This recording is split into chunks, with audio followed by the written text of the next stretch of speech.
All right, well, speaking of my guys, and speaking of your favorite moment of the festival so far, it is my absolute pleasure to introduce our first speaker for today's session. This guy is, in my humble opinion, which is not very humble, because I'm right about everything, this guy is the most important guy to listen to in this country. He is the author of Enough Already, Time to End the War on Terrorism. Everyone, put your hands together for the one and only Scott Horton.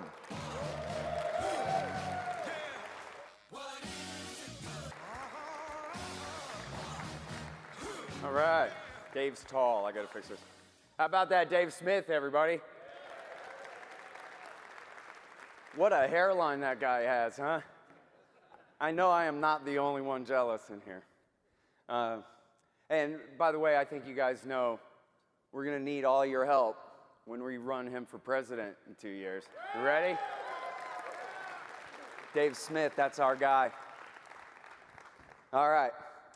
Well, thank you all very much for showing up here so early in the morning. I thought I'd be talking to 10 or 15 people here. This is pretty good. But now here's the problem. I've got half an hour to give an hour-long speech, and I always go over anyway. So I'm gonna have to figure out something and go quick. But also, you know, I've been giving this speech mostly to Libertarian Party state conventions around the country over the last few months, which are mostly, you know, extremely friendly audiences, and you guys are very, very friendly, but Freedom Fest is unique. It's a libertarian and a conservative sort of a fusion event. So I don't want to just get up here and give the same speech and get cheers from the people who already agree with me. I really want to try to change some minds here today and see if I can get some of you conservatives to come with me a little bit here. And it shouldn't be that hard because, after all, the entire war on terrorism, of course, is all Jimmy Carter's fault. Everybody knows that. Jimmy Carter and the Democrats, they completely screwed us. So here's how it went. First of all, the Iranian Revolution happened in 1979 on Jimmy Carter's watch. This blowback from the CIA coup when they reinstalled the Shah Reza Pahlavi in 1953. And when the Ayatollah first came to power, most people seem to not know this part of the history, that actually the CIA and the State Department recommended that the Carter administration tell the French, go ahead and let the Ayatollah Khomeini go back to Iran to inherit the revolution. They said, we know this guy. He's an old friend of ours from 1953 when he helped us overthrow Mohammad Mossadegh for the Shah. We can get along with him. And in fact, they did continue to get along with him throughout the year 1979. Even people who lived through this time seem to forget. The revolution was in February. The hostage crisis wasn't until November. That whole year long, the Carter administration was giving the Ayatollah's new revolutionary Shiite regime intelligence warning him about threats from the Soviet Union and threats from Saddam Hussein's Iraq, where Saddam Hussein had just taken power in a coup in the country next door there. All right. The hostage crisis broke out when Carter decided to let the Shah into the country for medical treatment, and that was taken as a sign that we're going to try to cancel the revolution and do another coup. And so that was what had caused the riot and the burning of the flag and the Great Satan and all that stuff. It's not just that, oh, they hate us because they're fundamentalists or whatever. It was politics. Okay, same year, 1979, that July, Carter signed a finding authorizing the CIA to start backing the Afghan Mujahideen. The thinking was that since the American people had the mental illness of the Vietnam syndrome, as our government considered it, and didn't want to fight any more proxy wars, maybe instead of containing communism, we'll bait them into overexpansion. Well, we don't want them in West Germany, but let's bait them and have them invade Afghanistan. We'll bog them down and bleed them to bankruptcy. We'll give them their own Vietnam. That was the thinking. And it sort of worked. In fact, the Soviets invaded Christmas '79, but it wasn't really because of the American support for the Mujahideen. They had their own problems with their communist sock puppet. They took him out back and shot him as soon as they got there and replaced him with a new guy. But that was the purpose and the thinking behind it, to draw the Soviets in, to bog them down and bleed them to bankruptcy. But then once the Soviets did invade, the Carter government panicked. The invasion they were trying to provoke. And they said, oh no. Well, if the Soviets now roll into weakened revolutionary Iran next, they could dominate the Persian Gulf. They could go around the mountains and seize the Pakistani port of Karachi. We could have this huge new expansion of Soviet power. So in their panic, they announced Carter announced in his State of the Union speech of 1980, the new Carter Doctrine, which was a warning to the Soviet Union that the Persian Gulf is an American lake. And if any other power, read the USSR, tries to dominate it, we will treat that as an attack on the United States of America, just like if they had rolled into Western Germany. And as part of that Carter Doctrine, they started building up bases all throughout the Arabian Peninsula, and Jimmy Carter gave the green light to the new dictator of Iraq, Saddam Hussein, to invade revolutionary Shiite Iran. Now, Saddam Hussein had his own problems. He is a Sunni sitting on a 20% Sunni minority dictatorship, lording it over the 60% supermajority Shiite Arab population of the country. And he was afraid that his Shiite population would choose their religious sect and the Iranian revolution next door, the religious Shiite fundamentalist revolution next door, over their ethnic sect as Arabs and their national sect as Iraqis. And in fact, that was true. Some Iraqis started leaving to go to Iran to join the revolution. Saddam Hussein's idea then was to conscript all these Shiites and send them to war against Iran instead. Carter gave him the green light to do it. And as you all know, it was a horrible, bloody, no-win war, World War I type stalemate, trench warfare and tanks and all this that lasted throughout the 1980s. Okay, in Carter's second term, he provided even more money to the Afghan Mujahideen, including what we call the Arab Afghan Army. And these were fighters from all over the Arab world, but in fact, as far as Chechnya, the Philippines, and the United States of America, that went to go and help the Afghans to fight against the Soviet Union in a war that, as we all know, was ultimately successful in breaking. It was one of the straws that broke the camel's back of the Soviet Union. The lesson was learned by the Carterites at the time, took credit, and of course the Mujahideen did too. And of course, in Carter's second term, he also continued support for Saddam Hussein in his war against Iran. Then when Mondale won in the landslide election of 1984, he continued this policy. And in his second term, though, he turned around after the Iran-Iraq War and he attacked Iraq. Iraq War I. And I don't have time to tell you the whole story. It's in the book enough already. But essentially what happened was that Walter Mondale's Secretary of State, James Baker III, had made it clear to Saddam Hussein that you can go ahead and invade Kuwait if you want. We don't care. If you want to take the northern oil fields, that's fine. But Saddam Hussein, of course, went all the way to the coast, seized the whole country of Kuwait, and then Margaret Thatcher, as her people said, gave Walter Mondale a backbone transplant. And he announced that this will not stand, and America will go to war to save the Kuwaitis from the horrible Iraqis who had been our friends just months before. Now, most people remember Iraq War I. It's short and sweet and easy. Space-age technology beat up the old Soviet-supplied army of the Iraqis, no problem. But there must have been a problem because, ladies and gentlemen, we've been bombing Iraq for 30 years. And I'm not rounding up. We've been bombing Iraq for 30 years. So here's what happened. Some people remember this, but probably not most. If you've seen the movie Three Kings with Marky Mark and Ice Cube and George Clooney, you might remember the gold heist. This takes place in the setting of the backdrop of the Shiite uprising against Saddam Hussein, which the Mondale government had encouraged. And President Mondale had given a speech over Voice of America, and they dropped leaflets on the Iraqi army divisions encouraging them to overthrow Saddam. But then the Mondale government choked, and they changed their mind. And in a giant Bay of Pigs style debacle, they left the Kurdish and Shiite uprising high and dry, and they let Saddam Hussein keep his tanks and helicopters and crush their uprising at the cost of approximately 100,000 lives.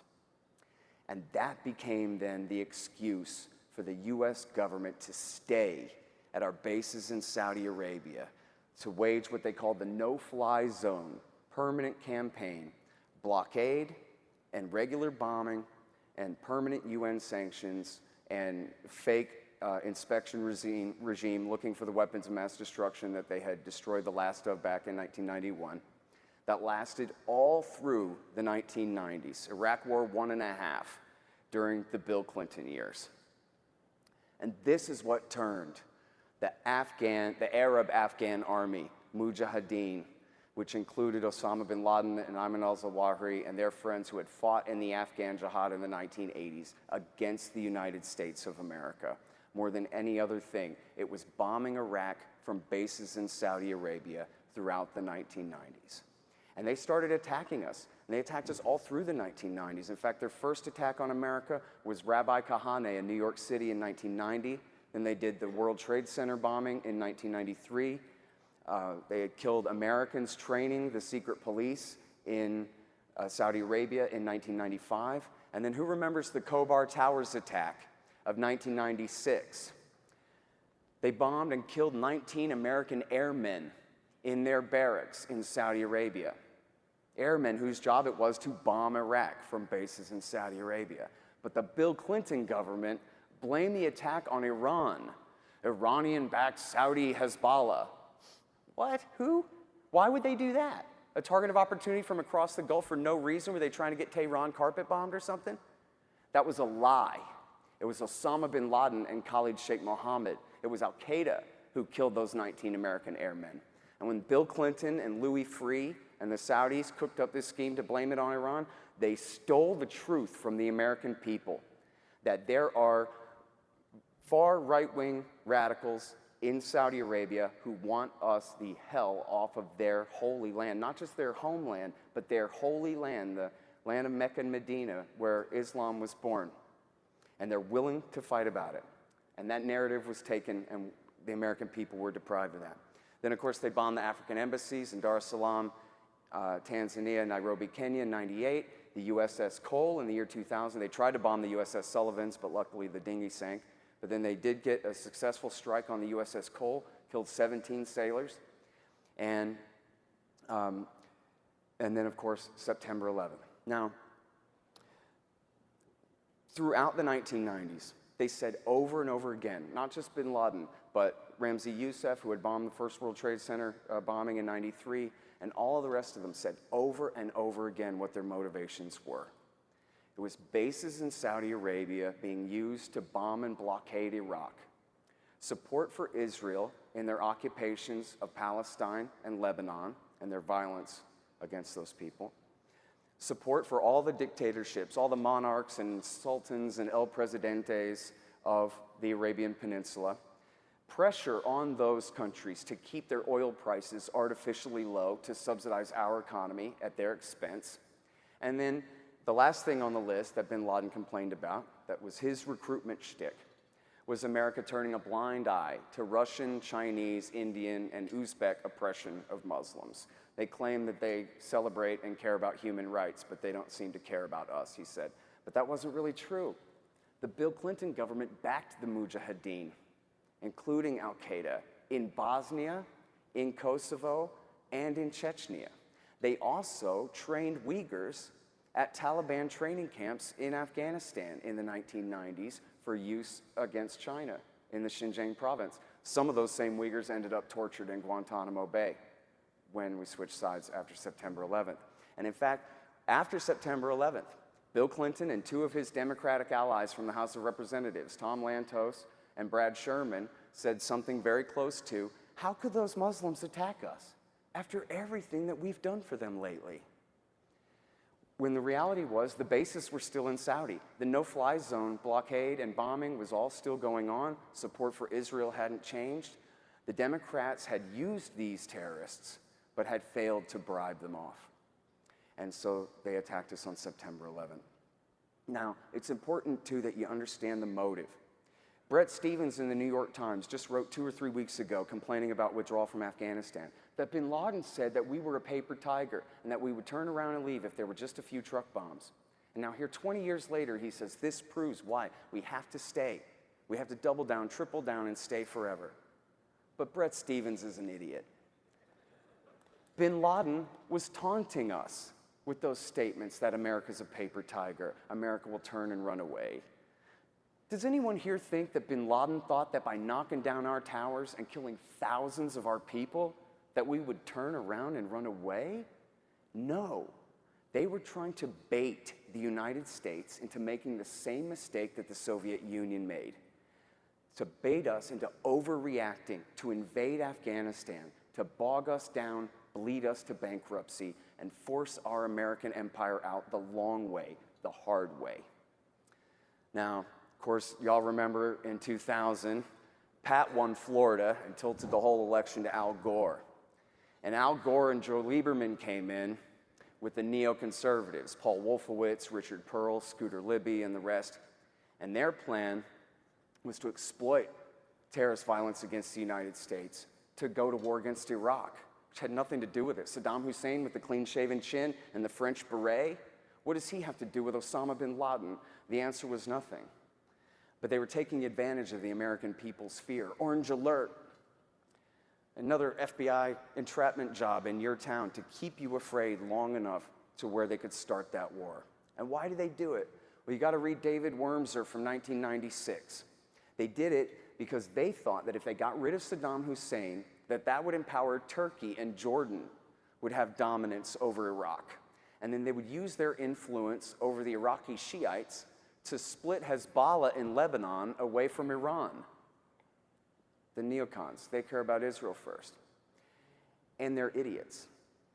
This is exactly the opposite of what has happened. Who ever heard of a large amount of Jordanian and Turkish influence in Iraq since Iraq War II? Right, no one here, because that didn't happen. What happened was Iran won the war. What Al Gore did was he picked up right where Walter Mondale had left off in 1991. And he took that Shiite uprising all the way to Baghdad. Everybody knows that the war was bad. 1 million people were killed in the Civil War. They never told us who was who. They always said it was the Americans and the Iraqi people versus the terrorists who were trying to thwart democracy. But that's not what it was. It was America and the Shiite supermajority against the Sunnis and the Sunni minority, 20%.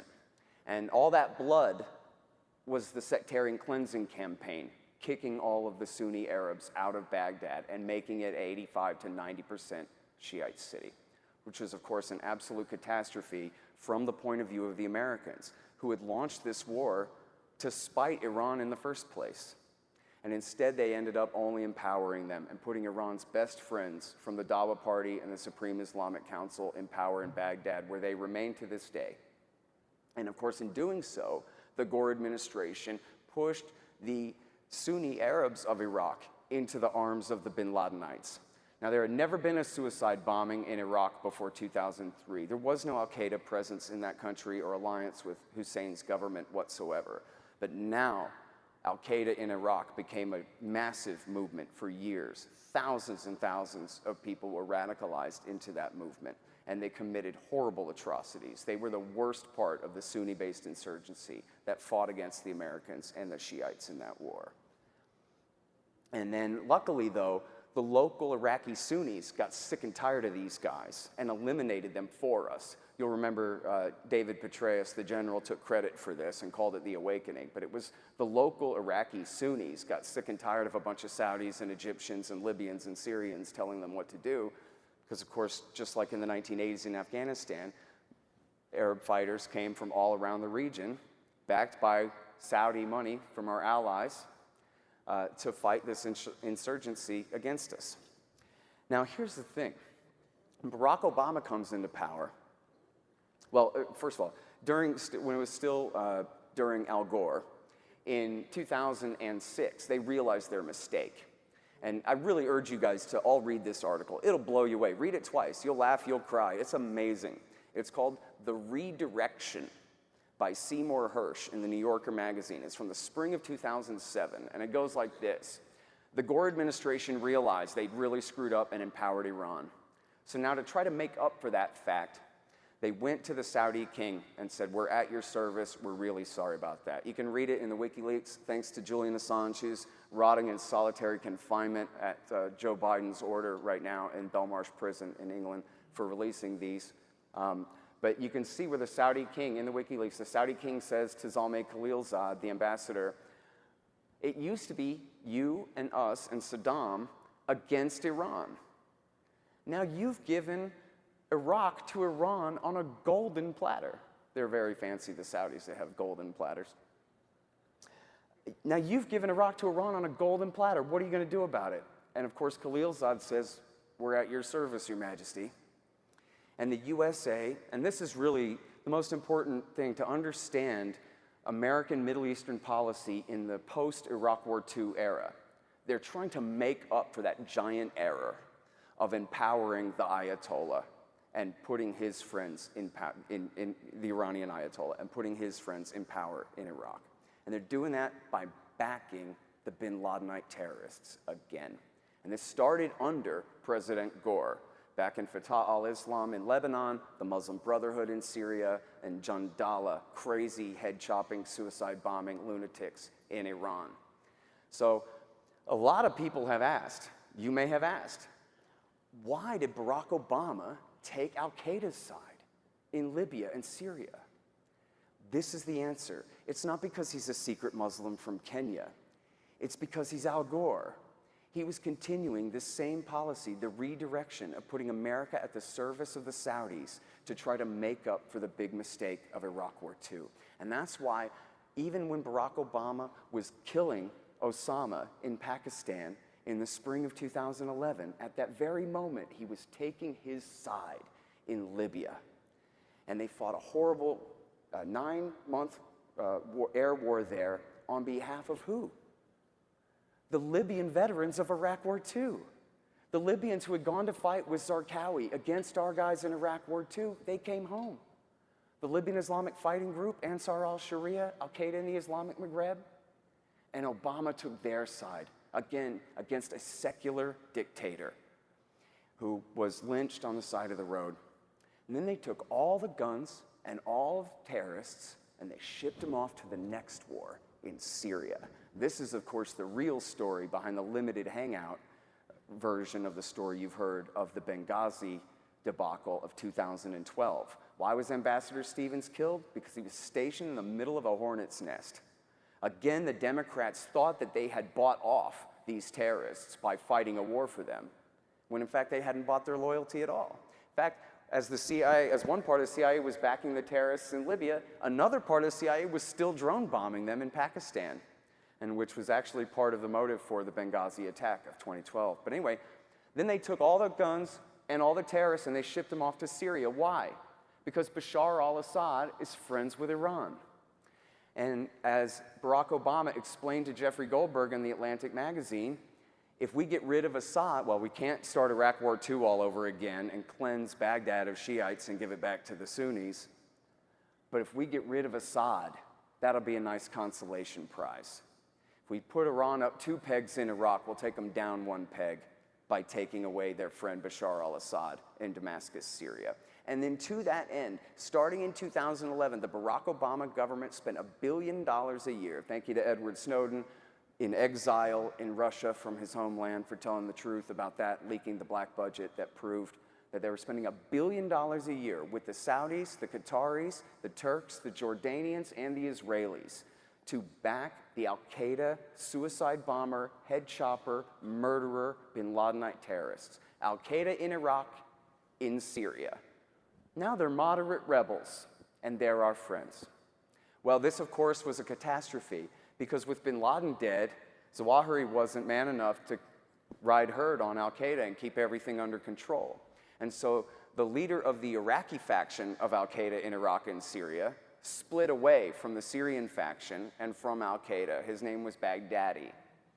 And he consolidated a state in eastern Syria in 2013, in the spring, early summer of 2013.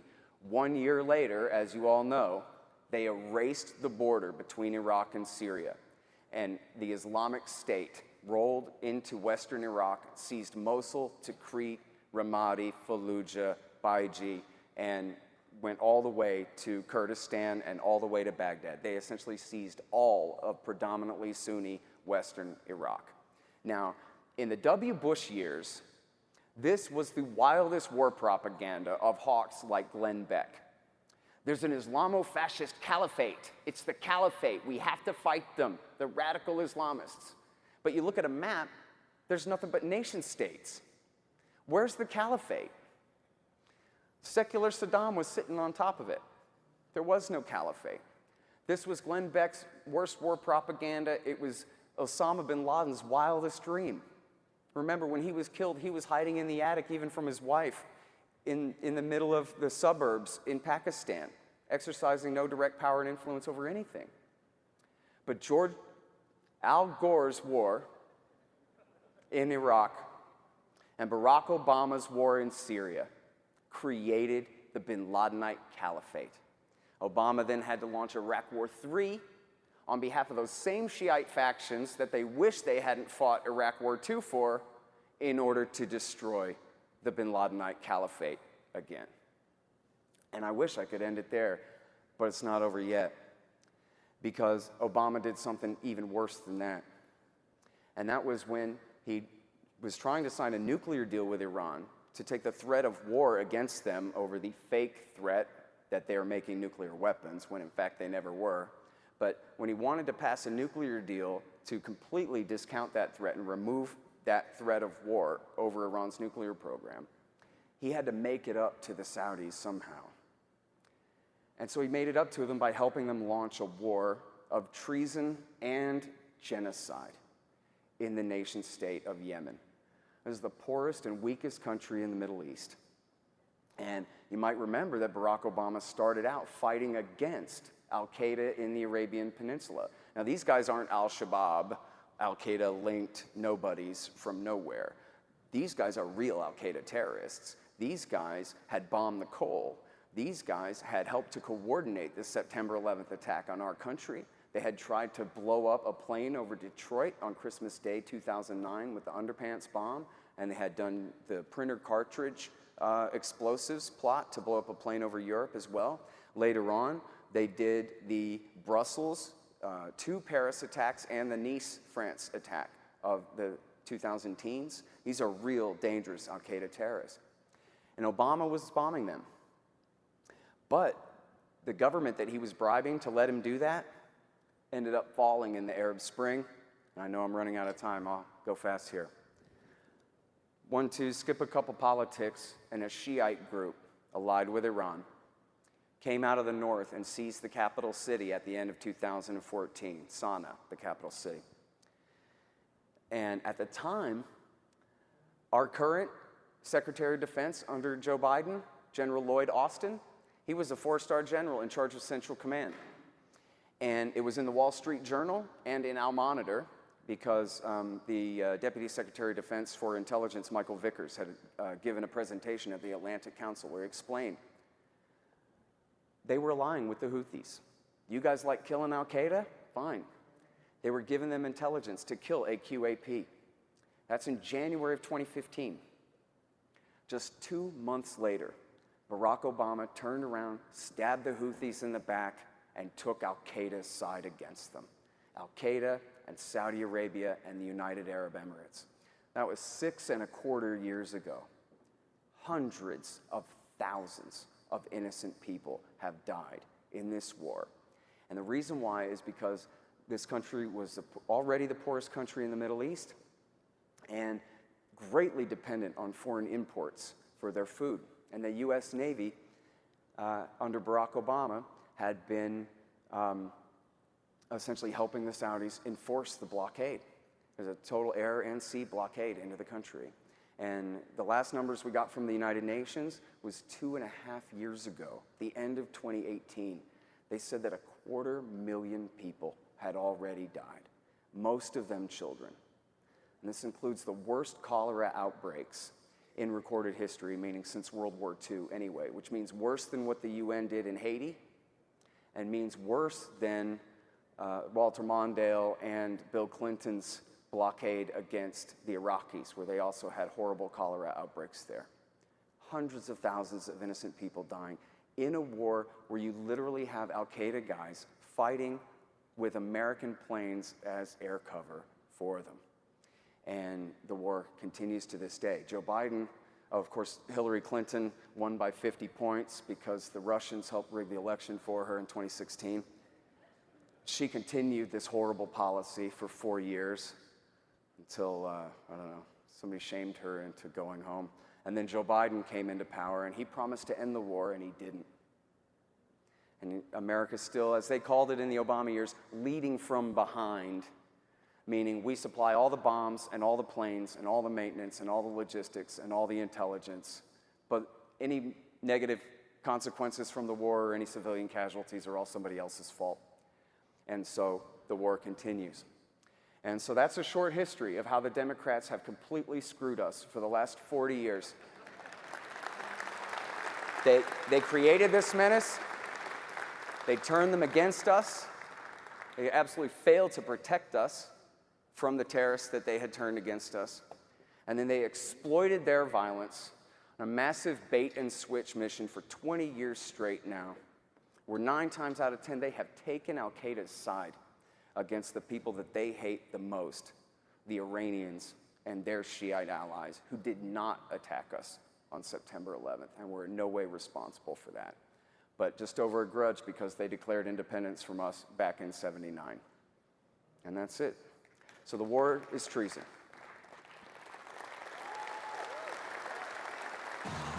And I'm way over time. Thank you so much, everybody. Great job.